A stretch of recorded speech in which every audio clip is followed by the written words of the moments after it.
आपल्या सर्वांना एवढंच म्हणतो की आपल्या समोर एका बाजूला भाजप आहे आणि दुसऱ्या बाजूला कोण आहे? भाजपच आहे. कारण प्रणितीताई कोणासाठी काम करतात? भाजपसाठी. आणि म्हणून या परिस्थितीमध्ये जर भाजपला पाडायचं असेल तर आपल्याला एकच पर्याय, तो म्हणजे वंचित बहुजन आघाडी. आणि ह्यांची नाती खूप आतमधली आहेत भाजपशी. तुम्हाला एक 2-3 महिन्यापूर्वीचं एक उदाहरण देतो. सुशील कुमार शिंदेची एक नात आहे, नाव माहिती आहे त्यांचा, श्रॉफ काहीतरी, दिया श्रॉफ. त्यांचं लग्न झालं. त्यांच्या लग्नामध्ये चीफ गेस्ट कोण होतं माहितीये का? 3 चीफ गेस्ट होते. सगळ्यात पहिले शरद पवार, दुसरे कोण? अडाणी, आणि तिसरे कोण? फडणवीस. आता तुम्ही मला सांगा की हे भाजप काँग्रेस समोर समोर नाटक करतात, ईव्हीएम वरती लढायचं, रस्त्यावरती लढायचं, पण ह्यांचे बिझनेस एक, ह्यांची लग्न एक, ह्यांची नाते गोते एक.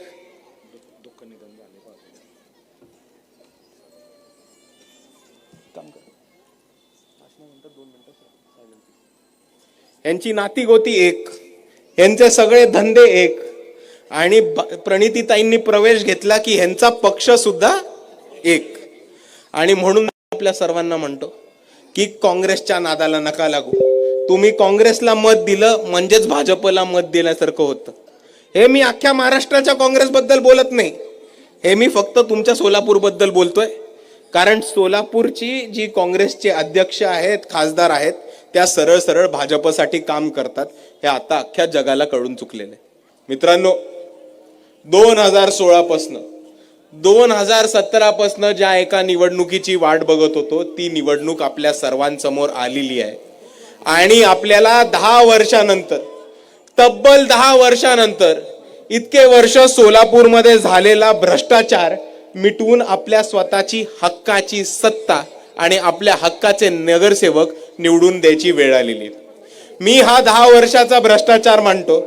कारण 2017 मध्ये मोठ्या संख्येने भाजपचे नगरसेवक निवडून आले.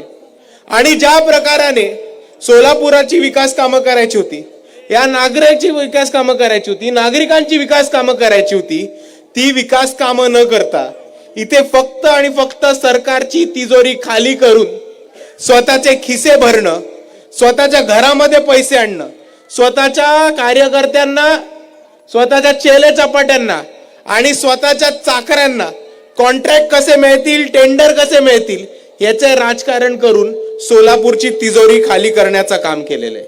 आणि म्हणून मी म्हणतो, ज्या भ्रष्टाचारांनी सोलापूरची तिजोरी खाली करायचं काम केलंय, ज्या नगरसेवकांनी आणि ज्या सत्ताधाऱ्यांनी आतापर्यंत सोलापूरच्या जनतेचा पैसा लुटून खाण्याचं काम केलेलं आहे, ही वेळ आली आहे की त्या सगळ्यांना धडाभर शिकवायची आणि ह्या निवडणुकीत त्या सगळ्यांना पाडून त्यांना घरी बसवायची.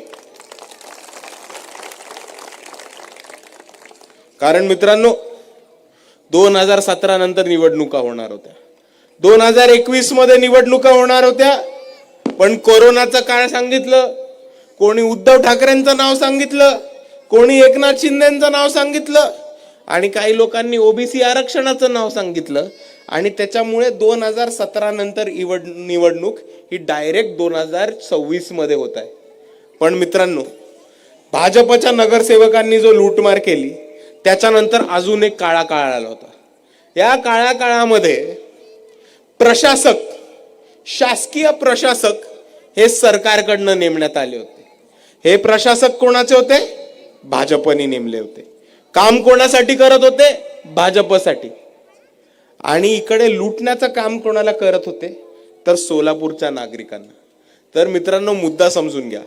जेव्हा निवडणूक प्रक्रिया न होता, कोणत्याही मतदान न होता, 5-5 वर्ष सरकारचे नोकर म्हणून प्रशासक आपल्यावरती बसवले जातात. आणि ते प्रशासक इकडच्या सरकारचा कारभार सांभाळून पैसे फिरवण्याचं काम, लूटमार करण्याचं काम आणि भ्रष्टाचार करण्याचं काम जेव्हा करतात, त्याला आपण हे संविधानाचं उल्लंघन आणि संविधानाचा अपमान मानतो. आणि म्हणून मी आपल्या सर्वांना एवढीच विनंती करतो की या निवडणुकीमध्ये ज्या लोकांनी संविधानाचा अपमान केलाय आणि ज्या लोकांनी संविधान मोडीत काढण्याचा प्रयत्न केलाय, त्या लोकांना धडा शिकवा आणि कोणत्याही परिस्थितीत या सोलापूरच्या महानगरपालिकेच्या निवडणुकीत भाजपचे नगरसेवक घरी बसवा, ही मी आपल्या सर्वांना कळकळीची विनंती करतो.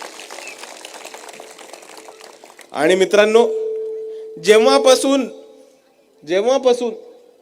हा निवडणुकीचा खेळ चालू झाला, जेव्हापासून निवडणुकीची तारीख अनाऊन्स झाली आणि जेव्हापासून फॉर्म, AB फॉर्म, तिकीट याचा सगळा खेळ चालू झाला, तेव्हापासून आपण न्यूज बघा, पेपर वाचा, सोशल मीडियावरती जाऊन रील बघा, युट्यूबवरती बघा, व्हिडिओज बघा, आपल्याला नुसतं एकच गोष्ट दिसते की सगळ्या पक्षांमध्ये, काँग्रेस, भाजप, राष्ट्रवादी, शिवसेना या सगळ्या पक्षांमध्ये मोठ्या प्रमाणात कार्यकर्ता नाराज आहे. कोण रडतोय, कोण भाजपच्या आमदाराची गाडी थांबवतोय, कोणतरी शिंदे सेनेच्या आमदाराची गाडी फोडायला चाललंय, कोणतरी स्वतःला घेण्याचा प्रयत्न करतोय. आणि आपल्या सोलापूरमध्ये तर नवीन प्रकार झाला, इकडे गोष्ट पोचली तिकिटावर. मित्रांनो, समजून घ्या, स्थानिक स्वराज्य संस्थेची निवडणूक आहे. इकडे स्थानिक कार्यकर्त्यांना, ज्या कार्यकर्त्यांनी मेहनत केली, ज्या कार्यकर्त्यांनी पक्ष वाढवण्यासाठी काम केलं आणि ज्या कार्यकर्त्यांनी मागच्या लोकसभेमध्ये आणि विधानसभेमध्ये जीवाचं रान केलं पक्षांसाठी, त्यांना तिकीट देऊन, त्यांना उमेदवारी देऊन, त्यांना नगरसेवक बनण्याचा ही संधी होती. पण इतर पक्षांमध्ये काय झालं? तिकीट कोणाला गेलं? पैसेवाल्याला, प्रास्तापिताला, मटका सटका चालवणाऱ्याला, दारूचा अड्डा चालवणाऱ्याला, गुंडागर्दी करणाऱ्याला, किंवा इकडच्या आमदार आणि खासदारांच्या चेले चपाट्यांना. आणि ह्याचंच उलट चित्र तुम्हाला अगदी बरोबर दिसेल ते वंचित बहुजन आघाडीमध्ये दिसेल. तुम्हाला प्रत्येक पक्षामध्ये लोक नाराज झालेली दिसतील, तुम्हाला प्रत्येक पक्षामध्ये लोक चिडून घरी बसलेली दिसतील किंवा आमदार खासदाराची गाडी फोडायला गेलेली दिसतील. पण वंचित बहुजन आघाडीमध्ये असं झालेलं नाही. वंचित बहुजन आघाडी ह्या निवडणुकीमध्ये एकमेव असा पक्ष आहे महाराष्ट्रामध्ये ज्यांनी तळागळ्यातल्या कार्यकर्त्यांचा पक्ष आहे. आणि आम्ही हे ठरवले की बाहेरनं आमदार येऊ देत, खासदार येऊ देत, आमदाराचा पोरगा येऊ देत, अमित शहाचा पोरगा जय शहा येऊ देत, त्याला तिकीट वंचित मध्ये नाही म्हणजे नाही. वंचित बहुजन आघाडी हा कार्यकर्त्यांचा पक्ष आहे. आणि ज्या ज्या कार्यकर्त्यांनी आतापर्यंत पक्षासाठी आंदोलनं केली आहेत, पक्षासाठी कामं केली आहेत, पक्षासाठी संघर्ष केलाय, आणि ज्या ज्या लोकांनी इमाने एक बारे वंचित बहुजन आघाडीचे निष्ठेने काम केलंय, त्या त्या कार्यकर्त्यांना तिकीट द्यायचं काम हे वंचित बहुजन आघाडीने या निवडणुकीमध्ये केलंय. आणि म्हणून मी इकडच्या प्रस्थापित पक्षांच्या कार्यकर्त्यांना एक गोष्ट सांगू इच्छितो की भावांनो, तुम्ही गंमत समजून घ्या. राष्ट्रवादी असेल, काँग्रेस असेल, शिवसेना असेल, भाजप असेल, या सगळ्यांच्या कार्यकर्त्यांना मला एक विनंती करायची की मित्रांनो, तुमचा गेम झालाय आज, हे समजून घ्या.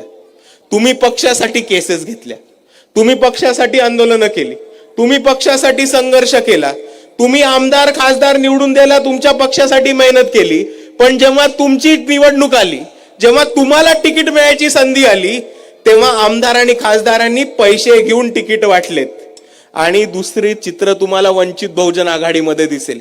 इकडे पैशावरती तिकीट मिळत नाही, तर इकडे कार्यकर्त्याला संघर्षावरती तिकीट मिळतं. हा वंचित बहुजन आघाडीचा इतिहास आहे.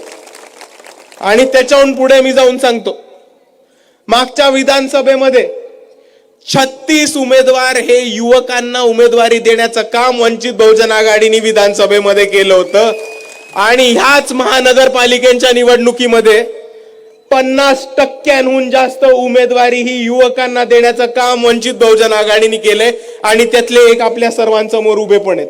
24 वर्षाचे उमेदवार हे वंचित बहुजन आघाडीने उभे करण्याचा प्रयत्न केलाय.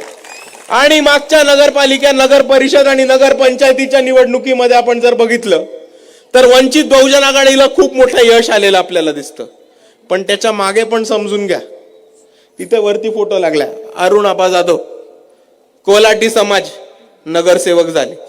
कांधार मधनं वैदू समाज, वडार समाज, या समाजाची ज्यांची इकडचे प्रस्थापित गिनती पण नव्हते करत, अशा समाजांना फक्त तिकीट द्यायचं काम नाही केलं बाळासाहेबांनी, तर त्यांना तिकीट दिलं, त्यांना ताकद दिली, त्यांना बळ दिला, त्यांच्या मागे ही कार्यकर्त्यांची फौज उभी केली आणि त्यांना निवडून देऊन आणून आज एक वैदू समाजाचा, एक कोल्हाटी समाजाचा, एक वडार समाजाचा जर नगरसेवक निवडून आला असेल तर ते फक्त आणि फक्त बाळासाहेब आंबेडकर आणि वंचित बहुजन आघाडीच्या ताकदीमुळे झाले. आणि मित्रांनो, या निवडणुकीमध्ये सुद्धा आपल्याला ह्याच पद्धतीने काम करायचं. सोलापूरमध्ये सुद्धा वडार समाजाला, कैकाडी समाजाला, मायक्रो ओबीसी समाजाला, मुसलमान समाजाला, लिंगायत समाजाला, धनगर समाजाला तिकीट देण्याचं काम हे वंचित बहुजन आघाडीने केलंय. आणि मी तमाम वंचित बहुजन समाजांना एवढीच विनंती करतो की आज आपल्या बरोबर उभा राहणारा, आपल्या सुखादुखामध्ये उभा राहणारा, तुमच्या आडी अडचणीमध्ये, अन्याय अत्याचारामध्ये उभा राहणारा आणि नुसत्याच कठीण काळामध्ये नाही तर निवडणुकीच्या वेळेमध्ये आपल्याला तिकीट देऊन आपल्या समाजाचे उमेदवार निवडून आणणारा अख्ख्या महाराष्ट्रामध्ये एकच पक्ष आहे आणि त्या पक्षाचं नाव आहे वंचित बहुजन आघाडी.